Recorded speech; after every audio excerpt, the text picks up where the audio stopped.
Bonsoir et bienvenue dans votre journal sur TV Vendée. Nous sommes le vendredi 12 avril, voici les titres. Nous reviendrons sur la visite de la ministre déléguée Marie Lebec. Elle était sur le littoral vendéen ce vendredi, notamment pour rencontrer des écoliers sablais. Les bateliers du Marais Poitevin débutent la saison en demi-teinte. Les fortes pluies et les tempêtes de ces derniers mois ont causé des dégâts. Nous avons suivi les travaux en cours pour rendre les voies navigables accessibles. Enfin, nous parlerons cinéma. Le film Frères d'Olivier Casas a été projeté en avant-première au Cinéville en présence du réalisateur et de la personne qui a inspiré ce film. Une histoire hors du commun à découvrir en fin d'édition. Nous vous en parlions ce midi, la ministre chargée des relations avec le Parlement, Marie Lebec, était en Vendée aujourd'hui.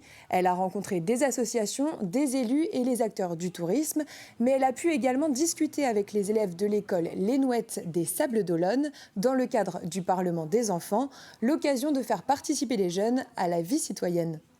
Et je pense que c'est beaucoup plus vivant, au fond, quand les responsables politiques acceptent de se prêter à cet exercice, d'échanger. Et d'ailleurs, on voit bien la très grande diversité de leurs questions, ce qui montre qu'il y a la fonction, la mission de la fonction, il y a les équilibres des pouvoirs. Et je sais que les députés et les sénateurs le font beaucoup. Je sais que les mairies aussi se sont mis à faire ça pour susciter un peu l'envie et l'intérêt, en faisant participer les jeunes au conseil, un conseil municipal, en faisant visiter une mairie, par exemple. Et je trouve qu'en tant que ministre, c'est intéressant de pouvoir faire ça. Ça permet bien sûr d'expliquer son rôle, sa fonction, à quoi ça sert. Et puis de le faire aussi à deux voix avec le député. J'espère que ça montre d'autant plus aux enfants de comment s'articulent les pouvoirs entre l'exécutif et le législatif. Vous l'avez peut-être remarqué, des travaux sont en cours sur la départementale 948 en 2x2 voies entre le giratoire Napoléon-Vendée de La Roche-sur-Yon et Bournezeau. Ils vont durer jusqu'au 14 juin. Ce sont des travaux de réfection de la chaussée et c'est une section de 16 km qui est concernée. Les voies seront partiellement neutralisées avec des limitations de vitesse, des travaux nécessaires selon le conseil départemental.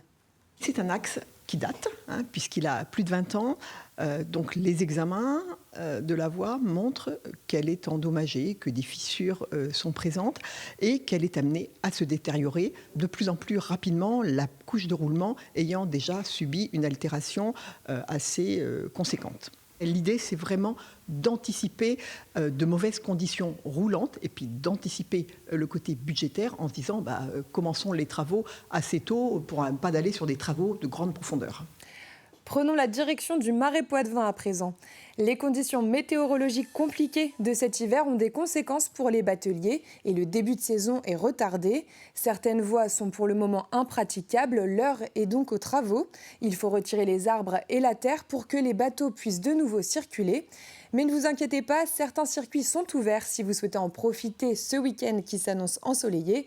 Simon Filippo est allé du côté de Saint-Sigismond où l'entretien des voies est en cours. Sylvain est batelier. C'est lui qui vous emmènera peut-être pour une balade au fil de l'eau, au cœur du Marais Poitevin. Mais son début de saison est quelque peu retardé cette année, en cause la météo qui a provoqué de nombreuses chutes d'arbres venant bloquer les voies navigables. La saison, effectivement, un peu plus compliquée cette année. L'hiver a été assez pluvieux, beaucoup de niveaux d'eau, des crues qui étaient assez exceptionnelles. Donc, qui dit que le terrain est très mouillé, dit que les arbres sont aussi fragilisés, peuvent tomber. C'est le cas. Sur notre circuit, on en a plusieurs. Donc effectivement, le début de saison n'a pas forcément été à la bonne date. Et encore aujourd'hui, on a des circuits qui ne sont pas forcément praticables. On a un circuit qui est libre. Les autres, ça va se faire d'ici quelques jours. Nous, on s'occupe des plus petits branchages, de tous les embâcles qui peuvent... donc les embâcles, les branches qui sont en travers de l'eau et qui peuvent retenir aussi les branchages et les feuilles. Donc on enlève tout ça pour que la barque puisse circuler librement. L'entretien des voies est à la charge des propriétaires dont une partie sont des privés, mais la grande majorité est gérée par l'institution interdépartementale du bassin de la Sèvre niortaise, un organisme qui gère un réseau qui s'étend sur plus d'une centaine de kilomètres. Ses agents démarrent un chantier titanesque pour rendre toutes les voies à la navigation après l'hiver. suite aux coups de vent et aux crues. Ensuite, on visite les réseaux hydrauliques par la voie d'eau, en général par bateau. Et puis quand on peut par les halages. Ensuite, on fait venir des engins un peu spécialisés, des grues, des débardeurs forestiers, des pelleteuses. L'idée, c'est de sortir les bois de ces voies d'eau du domaine public fluvial pour permettre la navigation. Dans un premier temps, on fait un repère cartographique pour recenser l'ensemble des arbres. On regarde les parcelles qui sont concernées, on contacte un certain nombre de propriétaires et ensuite on accède avec des engins. Un vrai travail de fourmi pour recenser tous les arbres à enlever, mais malgré les difficultés de cette année, la saison des bateliers s'annonce plutôt bonne. Avec le retour des beaux jours, les réservations ont déjà commencé. L'association vendéenne des anciens maires a une nouvelle présidente. Il s'agit de Dominique François, l'ancienne maire de Dompierre-sur-Yon de 1996 à 2008. Elle a été élue lors de l'Assemblée générale hier. Cette association a été créée en 1994 et regroupe maintenant 145 membres avec la devise « Servir encore ». La VAM agit notamment auprès des jeunes pour transmettre le civisme. Vous savez que notre slogan, c'est « Servir encore ». Donc, nous essayons de servir encore, comme on vous l'a expliqué pendant l'Assemblée générale, avec nos différentes commissions. Alors, c'est surtout l'action civique qui nous permet d'intervenir dans les écoles, dans les collèges, dans les maisons familiales, auprès du service civique aussi dans le département, où là, nous apportons notre témoignage en tant qu'ancien maire, avec les projets qu'on a menés à bien, ceux qui ont bien réussi, ceux qui ont un petit peu moins bien réussi, et le témoignage de la vie d'élu auprès des concitoyens. Connaissez-vous les maisons France Service ? Elles ont été créées en 2020 par l'État et l'objectif est d'offrir un accompagnement aux Français dans leurs démarches administratives. Il y en a 22 en Vendée et le dernier en date est situé à Roche-Servière. Mercredi, nous étions à l'inauguration. La directrice France Service de Terre de Montaigu nous en dit plus. À France Service, vous pouvez être accompagné pour toutes vos démarches administratives en ligne. Nous sommes en lien avec les partenaires de l'État et du coup, nous accompagnons les gens dans leurs démarches qu'ils ont besoin d'effectuer auprès des partenaires. Donc, vous pouvez venir pour faire une pré-demande de carte d'identité. Vous pouvez venir pour modifier votre situation familiale auprès de la CAF, regarder sur la CPM vos remboursements, etc. France Service répond à un véritable besoin des Vendéens. Depuis 2020, 280 000 démarches ont été accompagnées dans le département. Parlons cinéma à présent et on revient sur l'avant-première du film Frères. Il est réalisé par Olivier Casas et il raconte l'histoire de deux frères abandonnés après la Seconde Guerre mondiale qui ont vécu 7 ans dans la forêt en Charente-Maritime. C'est l'histoire vraie de Michel de Robert et de son frère Patrice. Michel et le réalisateur étaient au Cinéville de La Roche-sur-Yon jeudi dernier pour présenter leur film. À la fin de la séance, ils ont répondu aux questions des spectateurs. Reportage. Ce soir-là, la fiction a rejoint la réalité. Le film Frères est inspiré d'une histoire vraie, et cette histoire, c'est celle de Michel, une enfance hors du commun qu'il a confiée à son ami réalisateur.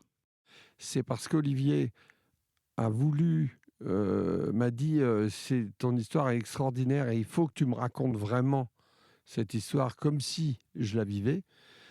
Et là, je vais pouvoir faire un film, mais donner ça à Olivier, c'est lui donner quelque chose pour qu'il avance.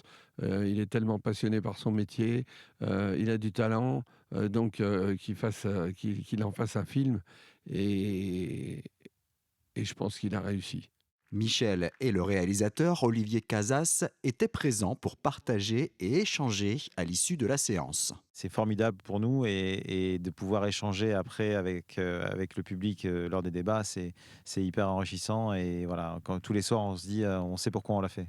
Là, l'avantage de ce film-là, c'est qu'ils ne font que des débats après film parce que c'est sûr que Olivier et Michel, sans connaître l'histoire du film, on n'a peut-être pas tant de questions que ça à leur poser. Par contre, une fois qu'on a vu le film, on veut savoir comment ils ont fait ce film, comment ils se connaissent et d'où est venue cette idée de faire ce film. Et surtout, auprès de Michel, on a vraiment envie de savoir ce qui s'est passé dans sa jeunesse et comment il en est arrivé à celui qu'il est aujourd'hui.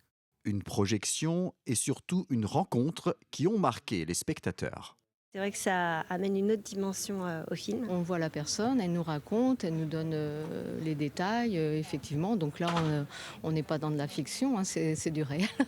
Donc c'est vraiment très, très, très impressionnant et incroyable, quoi. La première réaction, c'est vraiment bouleversant. En fait, il n'y a pas de mots et c'est vraiment un film à voir et à revoir. Et pour voir ou revoir le film, il faudra attendre le 24 avril, date de sa sortie en salle. Le Battle de Riez à Saint-Hilaire-de-Riez revient pour sa 2e édition du 26 au 28 avril prochain. Un week-end complet dédié au breakdance. Fort de son succès l'année dernière, la programmation est étoffée cette année. L'événement est gratuit, mais il faut réserver ses places sur la billetterie en ligne qui est disponible dès maintenant sur le site de la commune. Le breakdance sera pour la première fois de l'histoire une discipline olympique lors des Jeux de Paris cet été. C'est pourquoi la commune du Littoral met en avant cet art qui combine des acrobaties et de la danse. Le point sur la programmation. Vendredi 26 avril, on va ouvrir les hostilités avec 4 démonstrations qui vont avoir lieu en plein air sur Saint-Hilaire-de-Riez, avec 4 lieux définis en extérieur. On va croiser les doigts pour qu'il fasse beau, mais normalement il fait toujours beau à Saint-Hilaire-de-Riez. Le samedi et le dimanche, le samedi ce sera le battle de sélection qui est ouvert à tous les danseurs du Grand Ouest.